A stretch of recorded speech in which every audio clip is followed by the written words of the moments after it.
Welcome back. This is Chip Towers of Dog Nation. Welcome back to my Athens office, Watkinsville headquarters, for another edition of Towers Takes, brought to you by Marco's Pizza. Marco's Pizza, as you know, if you've tuned in here regular, is America's favorite pizza company. And they have absolutely are ready and willing to deliver a pizza or anything else you may desire directly to you. Well, not anything else you desire, but tonight they brought me these cinnamon squares. Huh? Right? Yeah. Which was not exactly the best plan for my lose the football season weight objective. It's been quite a year, y'all, hasn't it? I mean, it's been really an incredible run for Georgia, incredible run for Dog Nation. I know I saw so many of you guys that are out there, on the road, in Pasadena, in Chicago, in South Bend, in Atlanta. An incredible run. And, we really, it's tough, but that's really what you need to hang on to coming out of this season. It was incredibly disappointing the way it ended, obviously losing in overtime to Alabama. I'm sure all of the nation rejoiced when Alabama won another national championship, I mean, I really got the feeling from the feedback I got from, all the people I spoke to in Atlanta, heading into the game, that the rest of the nation was there with you, Georgia fans, rooting for the Bulldogs to knock off Alabama and win a national championship, first one in 37 years. But you didn't, and it hurts because you were leading 13-0 at the half, 20-7 in the third quarter. You certainly had a great opportunity to win when Rodrigo Blankenship converts a 51-yard field goal in overtime. All of us in the press box, I know, felt like that was like the last domino to fall in this really incredible season. But, Alabama had 4 more plays, and as it turns out, they only needed 2 of them. Had a very good matchup for them, very bad matchup for Georgia, which they had taken advantage of much of the second half. Malcolm Parrish, essentially in one-on-one coverage on one side of the field. He had a difficult time the whole game. It wasn't all his fault. Georgia was in a 2-deep coverage. Dominic Sanders is supposed to get over there, the safety, free safety, right safety, whatever you want to call it, get over there to provide help over the top, as you always help here in football lingo. I've been working on this. Tagovailoa, looked him away a little bit, and he was kind of drifting to his left. That's all they needed to get open, and they complete it, and it's over. That said, Georgia ends the season 13-2, better than I would have predicted. Number 2 in the country, better than I would have predicted or did predict, and certainly a lot of excitement and momentum for Kirby Smart heading in to year 3. Now with the number 1 ranked recruiting class at the moment for the 2018, and a lot to be excited and happy and pleased about. But as I just wrote on Dog Nation, and if you have a chance to go on there and click on it, I would appreciate it, my Towers take for the day. I spoke with Jeff Dantzler. A lot of you guys probably know who he is. He's certainly the voice of the Lady Dogs, voice of the baseball team, does pregame and postgame for the Georgia Bulldogs. Football broadcast, but more than anything, he is the consummate Georgia football fan. And he is the ultimate resource when it comes to being sort of a modern day historian, much in the way that Lawrence Smith and Dan McGill is. Anyway, I talked to him because I remembered him talking many times over the years of both the Georgia's Sugar Bowl games against Pitt and Penn State at the end of the 1981 season and the end of the 1982 season. Both of those games, Georgia lost very similarly on long passes. One against Penn State was just straight up a national championship game. The one against Pitt, they actually had to needed Clemson to lose to have an opportunity to win the championship. It could have. And Danzer said those still hurt, and this one hurts worse. He said this one was the Pitt, Penn State, and the 2012 Alabama game all rolled in one. And I think many of us share that sentiment. But you can't lose sight of the big picture, which Georgia's got it going on now. They have a lot to be excited about between the recruiting class, the direction of the program, West End expansion, renovation, construction, whatever you want to call it, the recruiting lounge, and locker room. $63 million deal down there is going to be completed by the time the season begins next year. Is well underway. I've been by there and seen some of it so far, and and then you got to keep on keeping on. That's the bottom line on these things. So I'll try to get to your questions. It's like I'm working a little bit. My sophisticated system here is working a little bit slow today, so I will try to get to them as soon as I can. Here we go. Lots of comments already. Thank you very much. That was not a. You want to get right to the calls. Denaro Gotti's talking about that was not an offsides on the block punt. I agree. Seth Emerson agrees. I think most everybody who has really slowed it down and looked at it agrees.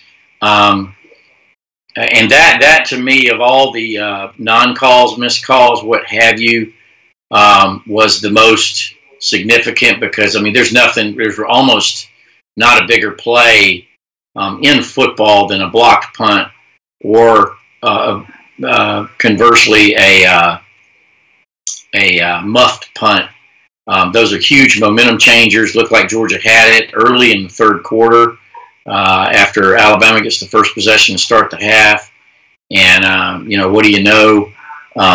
They call Tyler Simmons offsides. Seth tells me from his second glance that actually a couple of Alabama linemen may have also started soon on that. But, the referees didn't see it. I don't agree with anybody who thinks there was conspiracy or anything. But I do think there's something to the phenomenon that, teams like Duke basketball, maybe Kentucky basketball, Arkansas basketball, when they were going on with their 40 minutes of hell, that just because of who they are and their reputation, they get away with a lot, the inside as a subconscious of these referees, maybe officials, maybe they're thinking that, I got a bunch of questions answered,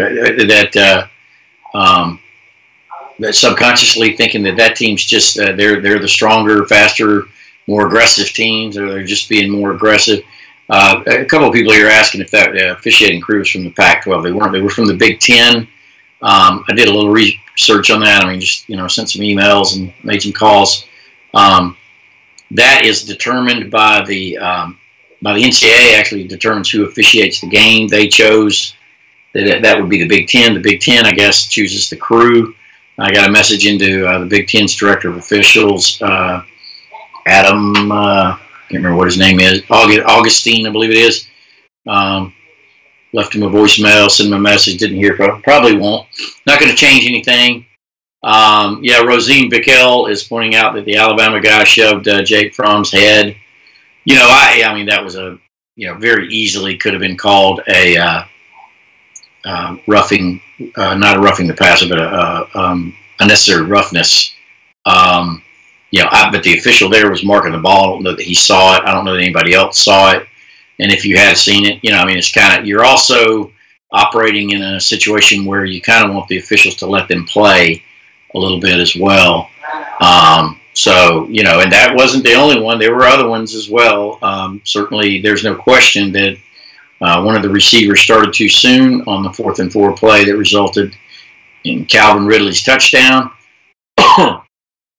late in the game that brought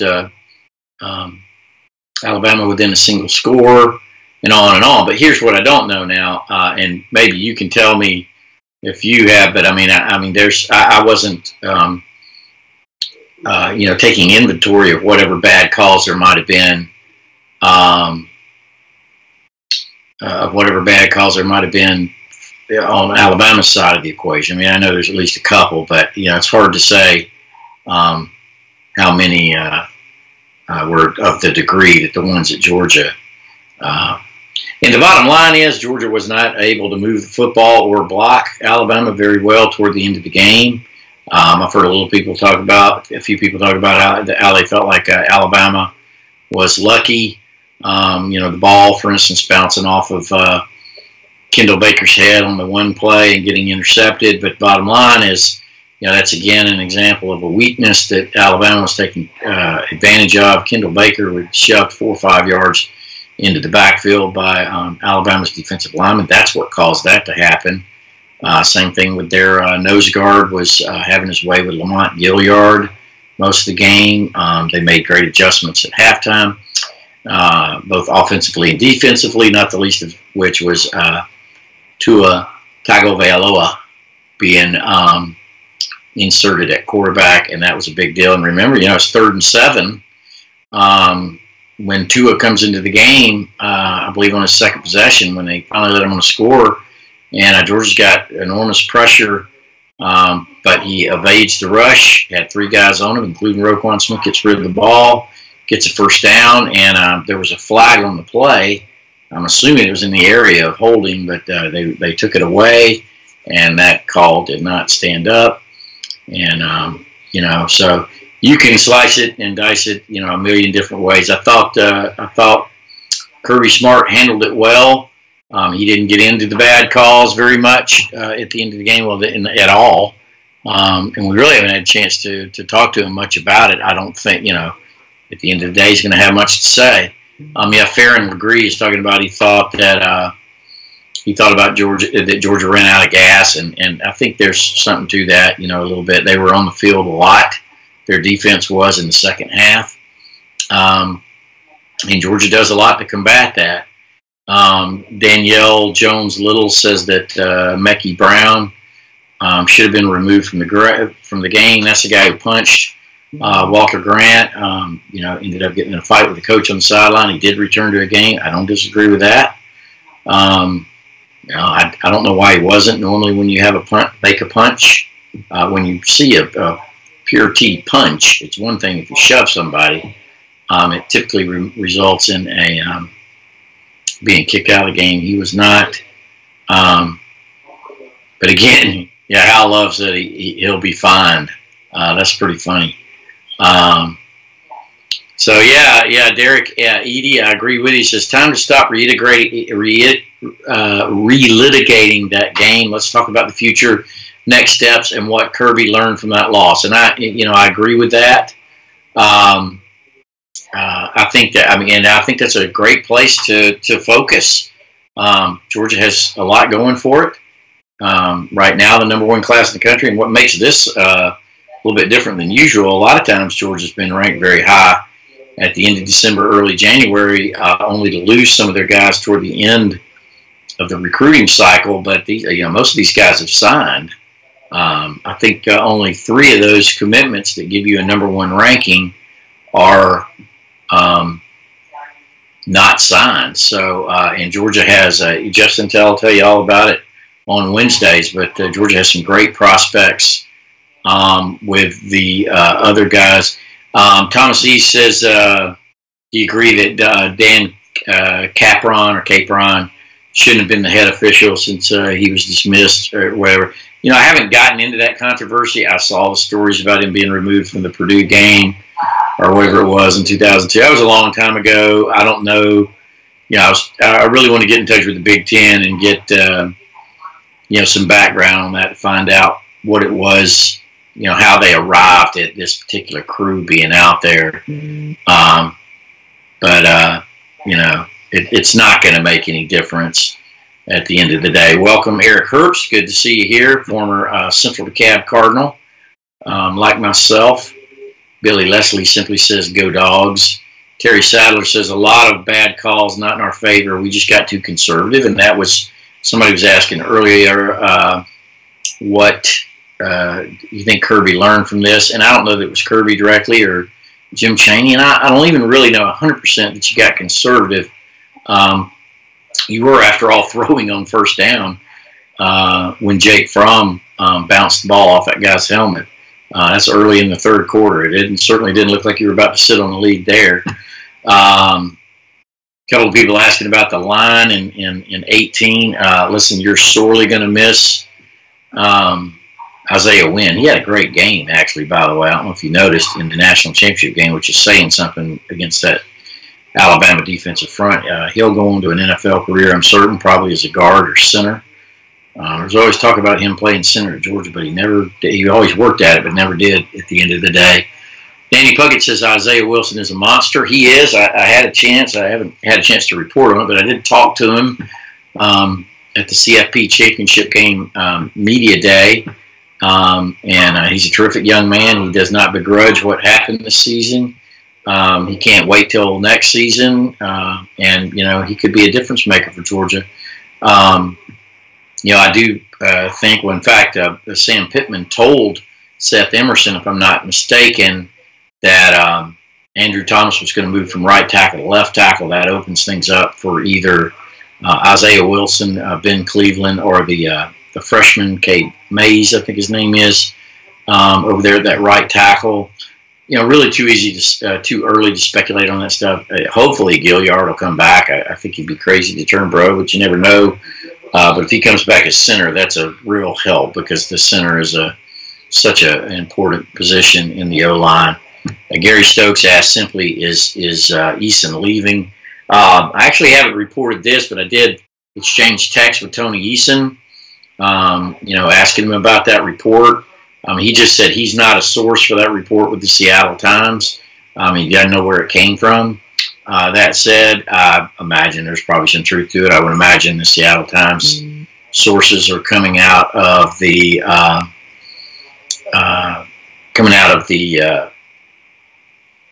Washington camp, the Washington Huskies. That everybody thought that seemed like, think about this from the standpoint of the Easons. They, did agree to send their son all the way across the country. Originally to play for Mike Bobo, he was the biggest thing. Then to play for Mark Richt, then to play for Jim Chaney and Kirby Smart. He did that. He started all last year, and they traveled to every game, home and away. I understand they did that this year too, but you can imagine. Hey, Jesse Lee Kinney, I know you're proud of him. Being a parent and following them all around, but your son's not playing. Based on everything I can tell, that would be the case again next season. And I could see Kirby, saying that it's an open competition and all that, but how could you not play Jake Fromm again as your starter?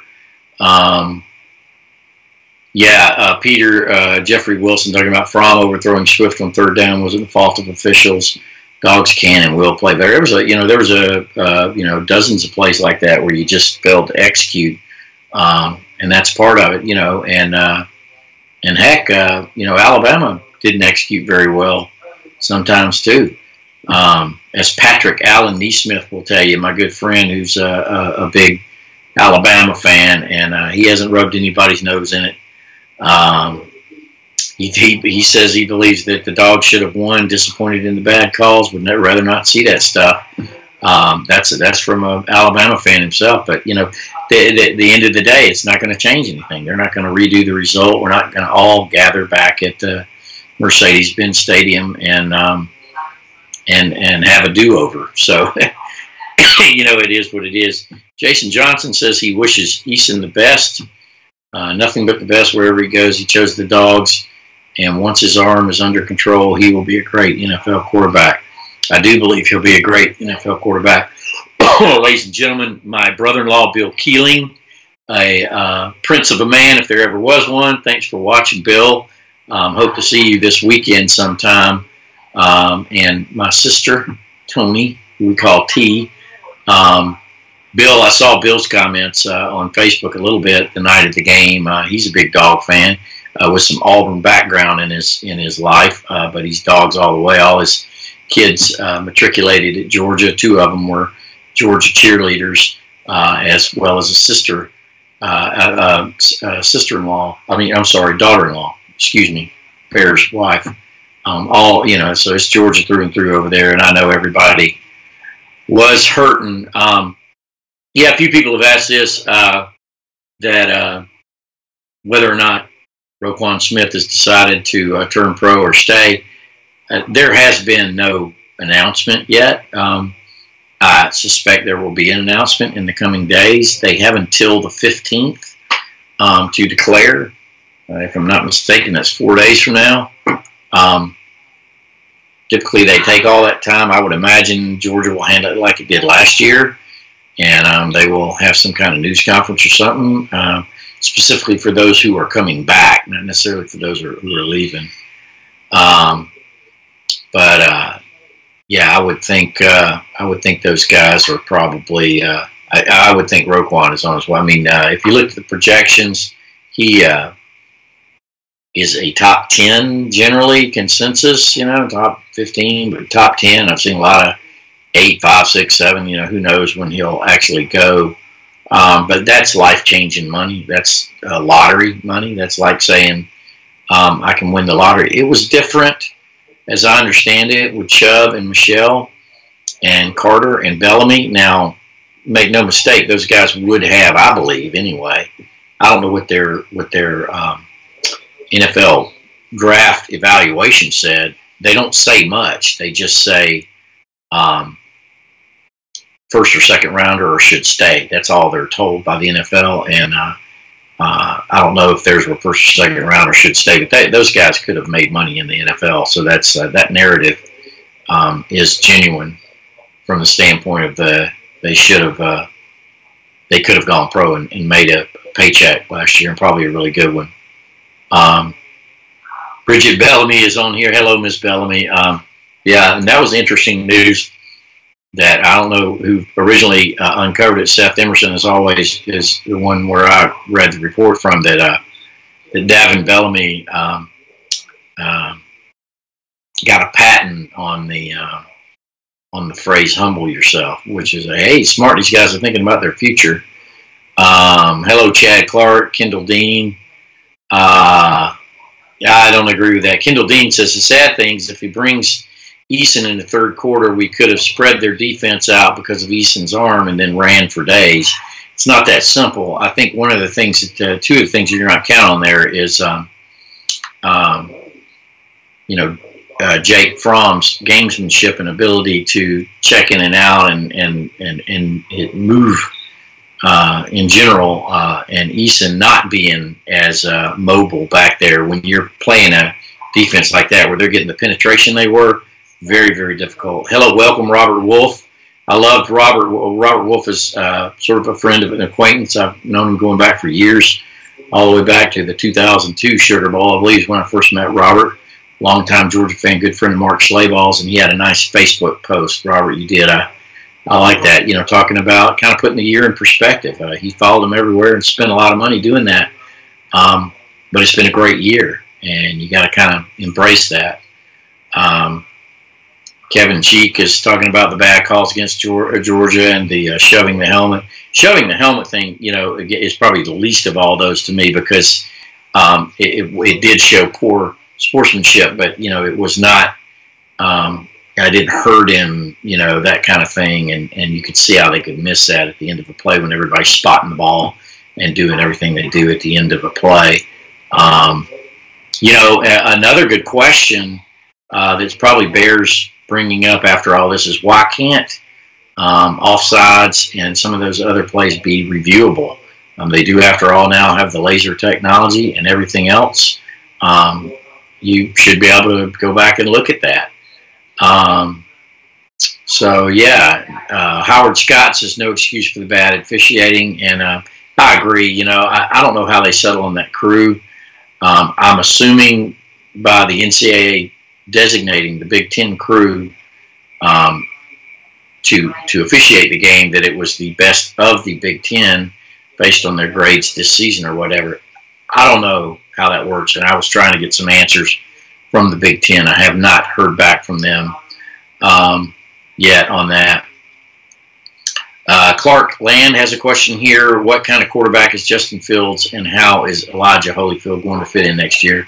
I think Holyfield will be a regular in the backfield along with DeAndre Swift, and it depends on how Zeus, Zamir White recovers, and James Cook and those others. But there's no question Elijah Holyfield and Brian Herrien will be a big part of the rotation in the backfield. As for Justin Fields, I'm not among those that believes he's going to unseat Jake Fromm. He is signed and already in school. Depends on how well he can learn the system and everything else. I could see them having a package for Justin.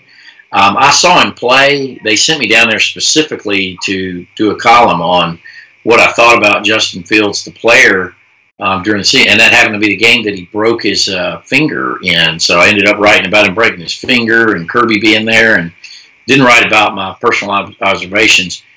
That's just based on one game. I have seen his highlight tape, and his arm is impressive.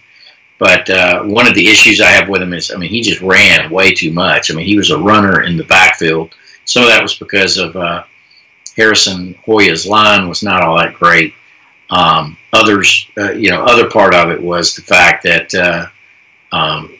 it's high school, and that's the easiest way to do it. He's bigger and stronger and faster than anybody else on the other team. That typically does not translate well to the college level. So we'll just have to see how good he is at mastering Georgia's system and checking in and out of plays and recognizing defenses and coverages, all those things that Jake Fromm did to such a significant degree better than Jacob Eason. A lot of people talking about the blocked punt. To me, of all the plays, that was the biggest one. There is no bigger play in football than a special teams turnover or block. So that had a big effect. James Crump wants to know if I think Jamari Sawyer will start next season. Certainly, 5-star, #1 guard in the country. I would think he's a favorite to be in one of those spots. Whether Ben Cleveland moves out to right tackle, so he goes into right guard, or certainly I think Kendall Baker,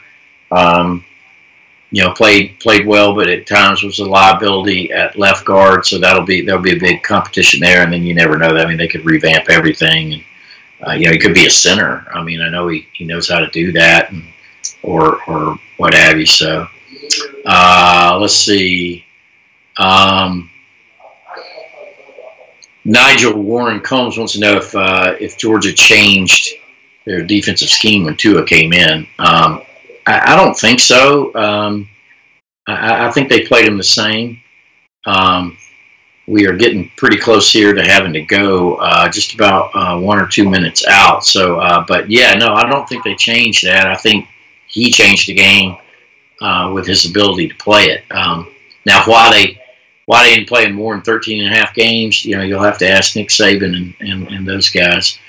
He certainly did a tremendous job when he was in there in the national championship game and played fantastic. And that's one of those you got to tip your cap. What other questions do we have? Dave Bottom says, I think Roquan will stay and get his degree. If he did, he'd be the greatest defensive player of all time. He may be the defensive player of all time, but you can't take the risk of injury in that situation. That's very real. We got about 1 minute to go, so I'm going to try to get to your questions as quickly. Let's call this the speed round. Buster Bentley points out that Bama was desperate, and that's why they put Tua in. It is, and it worked well. You never know how a guy's going to respond to you. Put him in that situation. And nobody's peeking in the window, David. Thank you, though. I happen to be a little far up. If they are, it's like that guy was peeking in the window in that horror movie. Quarterback rotation? No, I don't think so. It all depends on what Fields looks like once he gets here.